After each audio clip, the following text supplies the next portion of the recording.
మరొకసారి మీ వద్దకు వస్తానండి. యా శ్రీనివాస్ గారు, మరొకసారి మీ వద్దకు వస్తాను. ఇప్పటిదాకా ఒకసారి స్వాతి గారి దగ్గరికి వెళ్దాం. పీడిఎస్యూ నాయకురాలైనటువంటి స్వాతి గారు, ప్రస్తుతం మన శ్రీనివాస్ గారు చెప్పినట్టుగా గతంలో ఎప్పుడైతే ఒక్కసారి 50% ఉన్న విద్యార్థుల శాతం ఈరోజు 60%, 65 అబవ్% ఇక ప్రైవేట్ పాఠశాలలకు పోయింది. ఈ ప్రభుత్వ పాఠశాలలలో విద్యార్థుల సంఖ్య తరుక్కుంటా పోతుందని చెప్తున్నారు. అలాగే అధ్యాపకుల కొరత కొట్టొచ్చినట్టు కనబడుతున్నది. అలాగే అధ్యాపకులకు కాకుండా అక్కడ శానిటైజేషన్ సంబంధించిన పెద్ద సమస్య.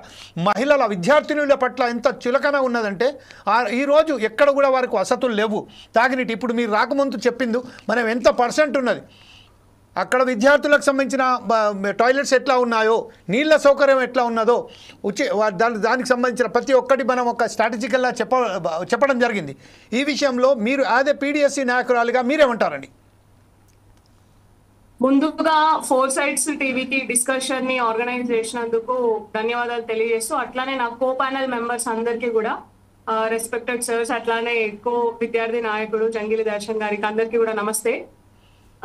ముఖ్యంగా విద్యా హక్కు చట్టానికి సంబంధించి మనం మాట్లాడుకుంటే సార్, ఈరోజు తెలంగాణ రాష్ట్రంలో unified district information system for education కి సంబంధించిన స్టాటిస్టిక్స్ మనం ఒకసారి గమనించినట్లయితే 2021 నుంచి 2024 ఈ 3 సంవత్సరాల కాలంలోనే గవర్నమెంట్ స్కూల్స్ లో 4.5 లక్షల మంది విద్యార్థుల ఎన్రోల్మెంట్ తగ్గిపోయింది.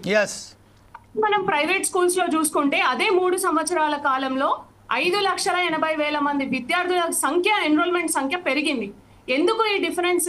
ప్రభుత్వ పాఠశాలల నుంచి ఎందుకు విద్యార్థులు దూరం జరగాల్సి వస్తుంది, ప్రైవేటు పాఠశాలల్లోకి ఎందుకు వెళ్లాల్సి వస్తుంది అన్న ప్రశ్న మనమే కాదు ప్రభుత్వం వేసుకోవాలి. ఈరోజు ఎందుకు వెళ్లాల్సి వస్తుంది? పోనీ ఏమైనా పావర్టీ తగ్గిపోయిందా, ధనవంతులు అవుతున్నారా? ఈరోజు తెలంగాణ రాష్ట్రంలో ఉన్నటువంటి పేద కుటుంబాలన్నీ కూడా ధనవంతులైనందువల్ల వాళ్ళ పిల్లల్ని ప్రైవేట్ పాఠశాలలకు పంపిస్తున్నారంటే లేదు. పావర్టీ ట్రెండ్స్ చూస్తే కూడా మనకు తెలిసిపోతుంది కదా. డే బై డే పావర్టీ పెరుగుతుంది తెలంగాణ రాష్ట్రంలో, కానీ ఎక్కడ కూడా తగ్గుతున్నట్టు లేదు.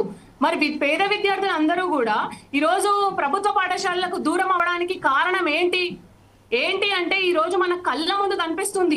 సెంట్రల్ గవర్నమెంట్ స్టాటిస్టిక్స్ మనకు చూపిస్తున్నాయి. దాదాపు 6,000 పాఠశాలల్లో సింగిల్ టీచర్ ఉన్నారు. సింగిల్ టీచర్ ఉండి విద్యను ఎట్లా బోధిస్తారండి? 6 సబ్జెక్టులు ఉంటే ఒక టీచర్ విద్యను ఎట్లా బోధిస్తారు? అది పాసిబుల్ అవుతుందా? ఈరోజు చాలా పాఠశాలల్లో 2,800 పాఠశాలల్లో మహిళలకు, అమ్మాయిలకు టాయిలెట్ ఫెసిలిటీ లేదు. 5,500 పాఠశాలల్లో అబ్బాయిలకు టాయిలెట్ ఫెసిలిటీస్ లేదు. కనీసం తాగడానికి మంచినీళ్లు లేని పాఠశాలలు 5,000 పైచిలకు పాఠశాలలు ఉన్నాయి. కనీసం మంచినీళ్లు ప్రొవైడ్ చేయలేకపోతే ఈ రోజు తెలంగాణ రాష్ట్ర ప్రభుత్వం పేద విద్యార్థులు చదువుకుంటున్న పాఠశాలల్లో మీరు విద్యా హక్కు చట్టం గురించి మాట్లాడడానికి అసలు ప్రభుత్వానికి ఏమైనా అర్హత ఉందా అండి? అర్హత ఉండడం కాదు. ఈ రోజు విద్యా హక్కు చట్టం తెలంగాణలో ఉంది. ఏడ ఉంది అంటే పేపర్ మీద ఉంది. తెలంగాణ నేల మీద ఉన్న పేద విద్యార్థులకు అందుబాటులో లేదు ఈ రోజు తెలంగాణ రాష్ట్రంలో విద్యా హక్కు చట్టం.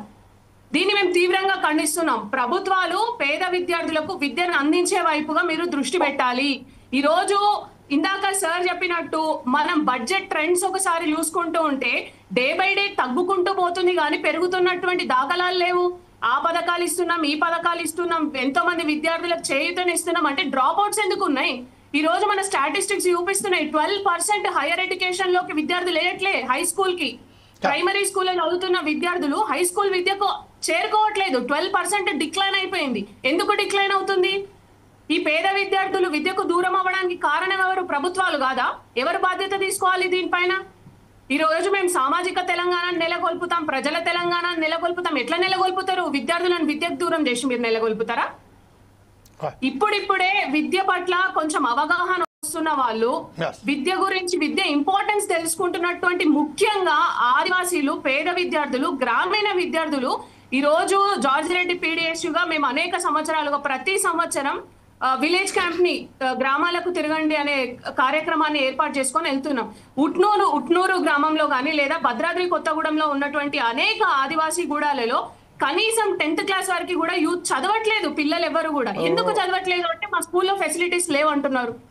దగ్గరలో అసలు స్కూల్సే లేవంటున్నారు. అందుబాటులో ఉన్న స్కూల్స్ ని మూసివేస్తున్నారు అంటున్నారు. ప్రైవేట్ స్కూల్స్కి వెళ్ళి ఆదివాసీ పిల్లలు చదువుకోలేరు కదా. గ్రామీణ విద్యార్థులు చదువుకునే స్తోమత ఆ కుటుంబాలకు లేదు కదా.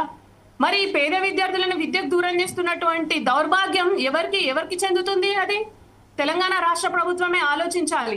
ఈ రోజు పనికి మాలిన పనులు, అనవసరమైన పనులు, అందాల పోటీలు అని చెప్పి పెద్దెత్తు పోకడలకు పోయి ఈ రోజు తెలంగాణ రాష్ట్రంలో తీసుకొచ్చి కోట్ల రూపాయలు గుమ్మరిస్తున్న మీరు, అందాల పోటీలకు వెళుతున్న మీరు కనీసం గ్రామీణ విద్యార్థులకు మంచినీళ్ళు ఇవ్వలేదా తెలంగాణ రాష్ట్ర ప్రభుత్వం?